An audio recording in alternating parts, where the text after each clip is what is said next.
Hello সবাইকে, welcome back to my full blog. আশা করি তোমরা সবাই ভালো আছো, আমি অনেক ভালো আছি। কি হঠাৎ করে ভাবছো তো স্টেশন কেন দেখাচ্ছি? আরে বাবা, বলছি তোমাদের সাথে, চলো। ডেটটা ছিল 20 জুলাই। এই দিনটা ছিল আমার কাছে ভীষণ স্পেশাল একটা দিন। সকাল সকাল উঠে চলে গিয়েছিলাম নৈহাটি। নৈহাটিতে ছিল আমার একটা গানের অডিশন, সকলের প্রিয় জি বাংলা সারেগামাপায়ের অডিশন। হ্যাঁ, এই দিনটা ছিল আমার কাছে সত্যি মেমোরেবল। অডিশন প্লেসে প্রায় 10টার মধ্যেই চলে আসতে হয়েছিল, তাই সকাল সকাল ট্রেন ধরে চলে এসেছিলাম নৈহাটিতে। আর এখানে নৈহাটির কলেজে হয়ে গেছিলো অডিশনটা। তোমরা দেখতেই পেরেছিলে প্রায় অনেকটা লাইন ছিল।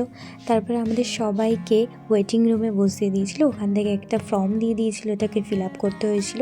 তারপরে এখানে সবাই আমরা গানের রিহার্সাল করছিলাম।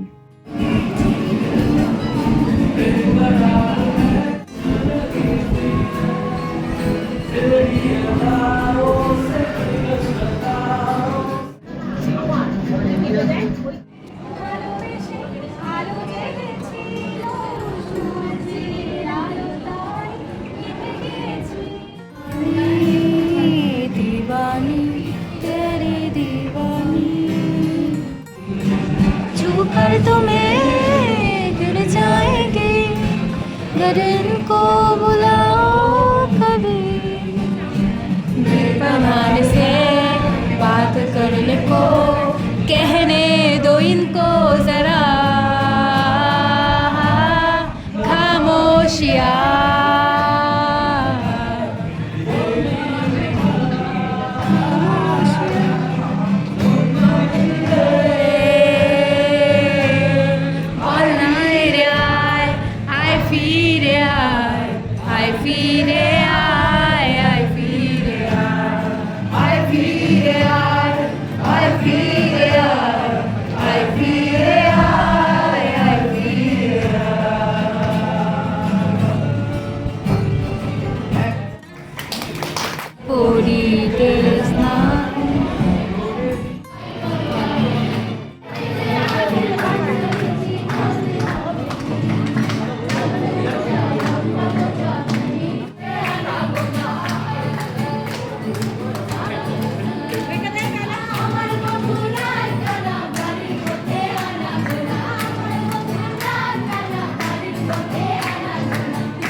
আর বাইরে ছিল সব গার্জিয়ানদের জন্য বসার জায়গা।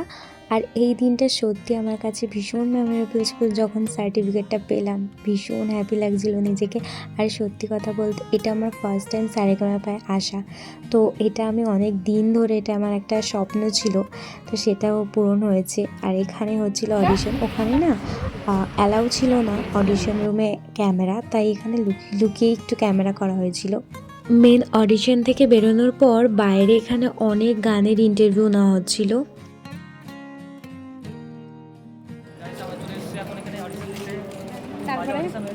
খুব বাজে অডিশন হয়েছে। তোমার কেমন অডিশন হয়েছে? ভালো হয়েছে। তারপরে ফাইনালি সব শেষে একটা আইসক্রিম খেয়ে নিয়েছিলাম, যেটা গানের জন্য খেতে পারছিলাম না। তারপরে আমরা ব্যান্ডেল থেকে ট্রেন ধরেছিলাম, তারপরে ওখান থেকে চলে এসেছিলাম। টাটা।